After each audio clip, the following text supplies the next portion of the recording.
এই সাদা সোনার জন্য পর্দার আড়ালে শুরু হয়ে গেছে এক নতুন স্নায়ুযুদ্ধ, একটা ভয়ঙ্কর ক্ষমতা লড়াই। এই লড়াইয়ে যে জিতবে সেই হবে আগামী পৃথিবীর অপ্রতিদ্বন্দ্বী শাসক। এই নতুন বিশ্বযুদ্ধের কেন্দ্রবিন্দু কোনো মরুভূমি বা মহাসাগর নয়, এটি দক্ষিণ আমেরিকার ধুধু জনমানবহীন এক মালভূমি, আন্দিজ পর্বতমালার বুকে লুকিয়ে থাকা লিথিয়াম ট্রায়াঙ্গেল। আর্জেন্টিনা, বলিভিয়া এবং চিলির সীমান্ত জুড়ে থাকা এক লবণাক্ত হ্রদ, আর এই মরুভূমির নিচে লুকিয়ে রয়েছে বিশ্বের প্রায় 60% লিথিয়াম। এখানে পৃথিবীর নিয়ম বড়ই অদ্ভুত।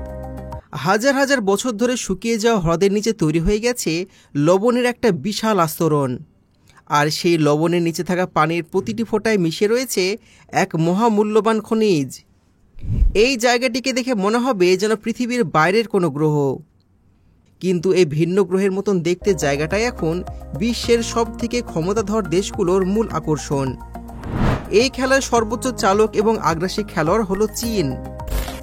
যখন পশ্চিমা বিশ্ব ট্যারিফ আর মানবাধিকারের বিতর্কে ব্যস্ত, তখন চীন নিঃশব্দে লিথিয়াম ট্রায়াঙ্গেলে তাদের থাবা বসিয়েছে।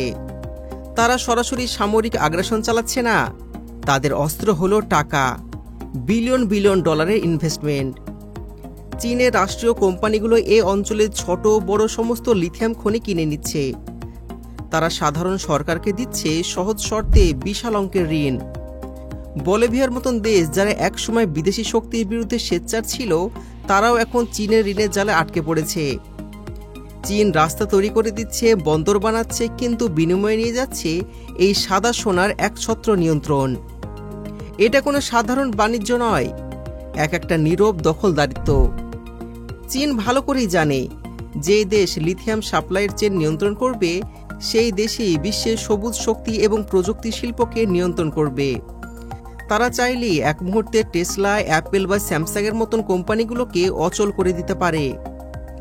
আমেরিকা এবং বাকি ইউরোপীয় ইউনিয়ন দেরিতে হলেও এই ভয়ঙ্কর খেলাটা বুঝতে পেরেছে।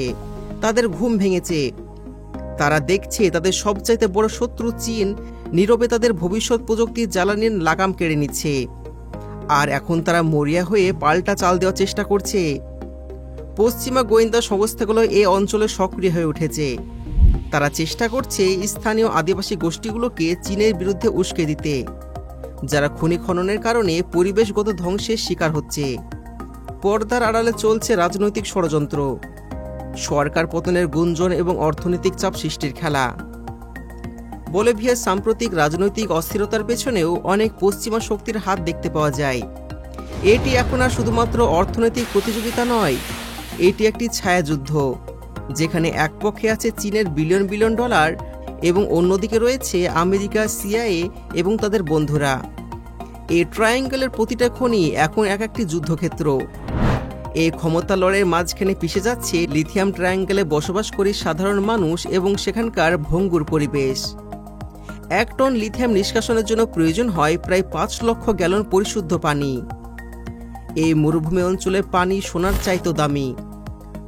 খনি কোম্পানিগুলো মাটির নিচ থেকে লক্ষ লক্ষ গ্যালন পানি তুলে নেওয়ায় স্থানীয় কৃষকদের জীবনযাত্রা পুরোপুরি ধ্বংস হয়ে যাচ্ছে। তাদের চাষের জমি শুকিয়ে যাচ্ছে, পশুরা মারা যাচ্ছে, পরিবেশগত বিপর্যয় চরমে। লিথিয়াম নিষ্কাশনের জন্য ব্যবহৃত রাসায়নিক পদার্থগুলো সেখানকার মাটি এবং পানিকে বিষাক্ত করে তুলেছে। হাজারো বছরের পুরাতন এক ইকোসিস্টেম ধ্বংস হয়ে যাচ্ছে আমাদের সবুজ ভবিষ্যতের নামে। কিন্তু বড় বড় দেশগুলোর এই ক্ষমতার লড়াইয়ে তাদের আর্তনাদ শোনার কেউ নেই। এই লড়াই শুধুমাত্র খনি দখলের মধ্যেই সীমাবদ্ধ নয়, আগামীতে যুদ্ধ হবে লিথিয়াম পরিষ্কার এবং ব্যাটারি তৈরির প্রযুক্তি নিয়ে। চীন বর্তমানে এই দুই ক্ষেত্রেই বিশ্বের সবথেকে ওপরে। তারা শুধুমাত্র কাঁচামাল নিয়ন্ত্রণ করছে না, চূড়ান্ত পণ্য তৈরির প্রযুক্তিও তাদের হাতে। আমেরিকা এবং ইউরোপ এখন মরিয়া হয়ে নিজেদের দেশের মধ্যে ব্যাটারি ফ্যাক্টরি তৈরি করছে, নতুন প্রযুক্তি গবেষণাগার তৈরি করছে। তারা চাইছে চীনের ওপর থেকে নির্ভরশীলতা কাটাতে, কিন্তু চীন কি এত সহজেই তাদের হাতের তাস ছেড়ে দেবে? যদি তাইওয়ানের মতন কোনো সংঘাত বাঁধে, চীন কি লিথিয়াম সরবরাহকে অস্ত্র হিসাবে ব্যবহার করবে না? পশ্চিমা বিশ্বকে এক ডিজিটাল ব্ল্যাকআউটের দিকে ঠেলে দেবে না? তেলের জন্য রক্ত ঝরেছে, এবার হয়তো রক্ত ঝরবে লিথিয়ামের জন্য। এই নীরব এবং অদৃশ্য যুদ্ধ যে কোনো মুহূর্তে এক প্রকাশ্য সংঘাতের রূপ নিতে পারে, আর সেই লড়াইয়ের ময়দানে হবে আন্দিজ পর্বতমালার বুকে লুকিয়ে থাকা ওই লবণাক্ত মরুভূমি। কারণ সবাই জানে যে এই সাদা সোনা নিয়ন্ত্রণ করবে, সে নিয়ন্ত্রণ করবে আগামী পৃথিবীকে।